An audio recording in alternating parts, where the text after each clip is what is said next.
Hormat Port Dickson, di luar sana mengatakan kita PS kan setuju semua dengan kerajaan di bawah pimpinan BRA ini, Perdana Menteri, termasuk pelantikan menteri yang begitu ramai, mereka bertaraf menteri, BRA ya, yang bertaraf menteri begitu ramai, dan juga beberapa insentif yang lain yang menyebabkan kita setuju semua.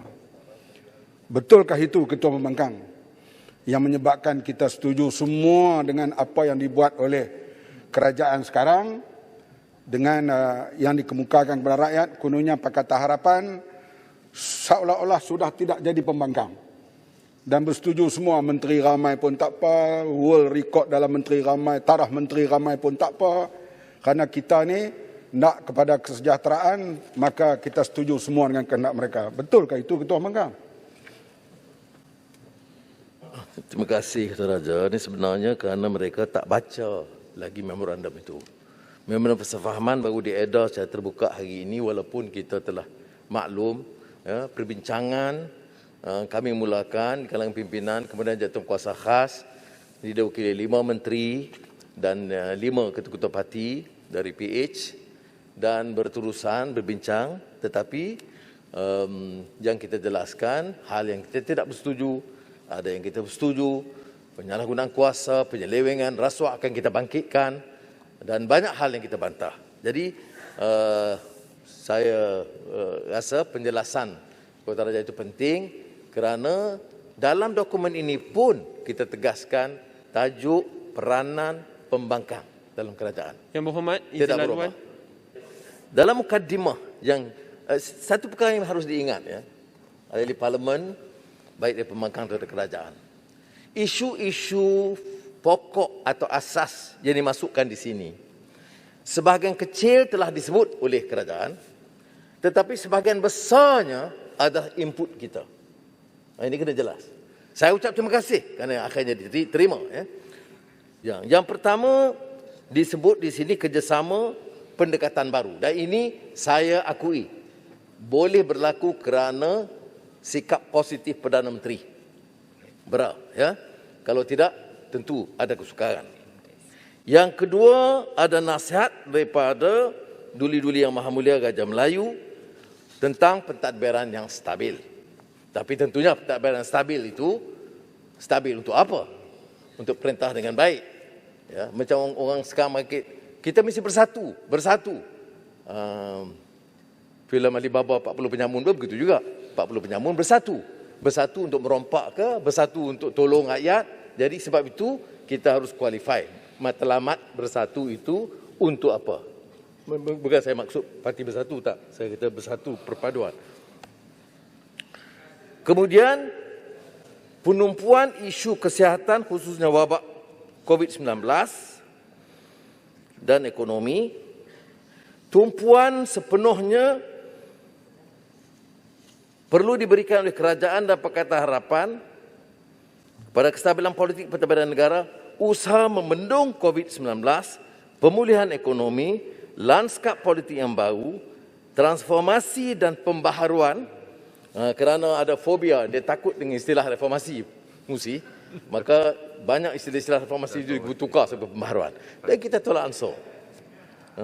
Jadi saya tak tahu sampai istilah ini menakutkan. Baik. Saya tidak akan berikan penjelasan tentang maksud, tetapi yang menariknya, apa maksud transformasi yang disebut di sini? Ini yang ditandatangani oleh semua. Dia melucukan juga. Istilah reformasi tidak boleh disebut.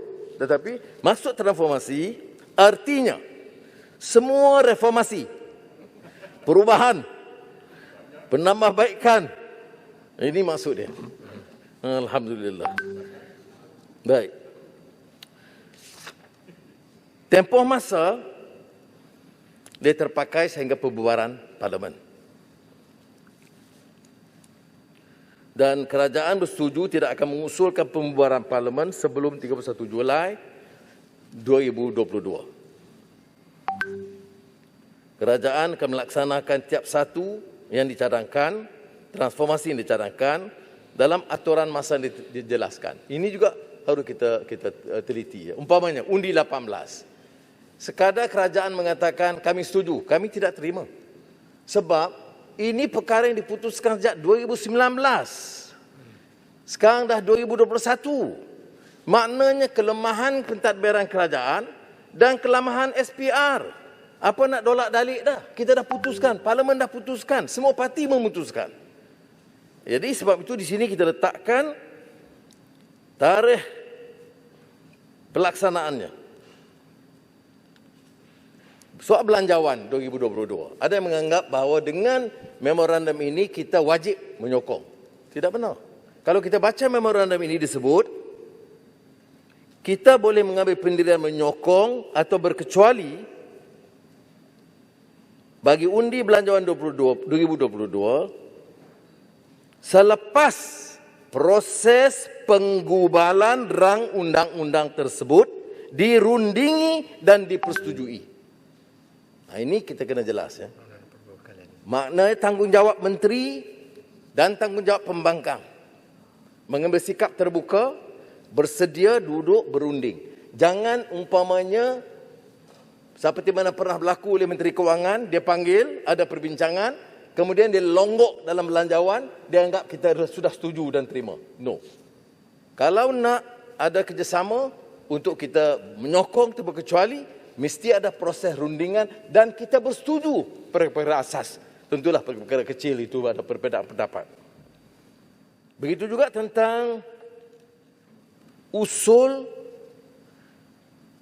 kerajaan atau rang undang-undang yang kegagalan meluluskannya merupakan suatu bentuk ketidakpercayaan atau tidak keyakinan kepada kerajaan. Kita nak elak. Tetapi syaratnya proses penggubalan rang undang-undang tersebut dirundingi dan dipersetujui secara bersama secara dasarnya. Baik. Jadi kerjasama harus diteruskan, mesyuarat harus dilakukan secara berkala dan berterusan. Dan dokumen ini kita telah nyatakan termasuk lampiran harus didedah kepada awam dan tidak dirahsiakan.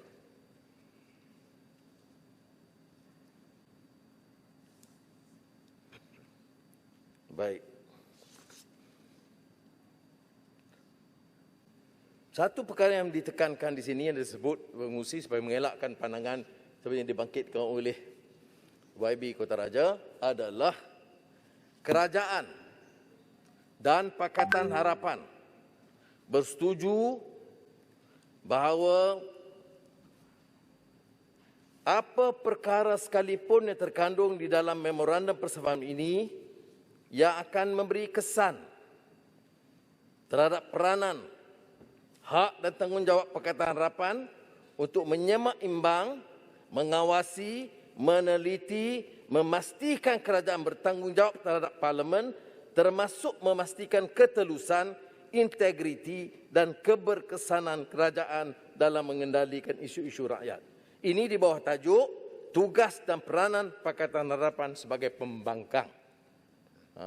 Jadi sebab itu kalau tadi ada sedikit pergelutan kecil pengusi, ini sesuailah dengan pembangkang.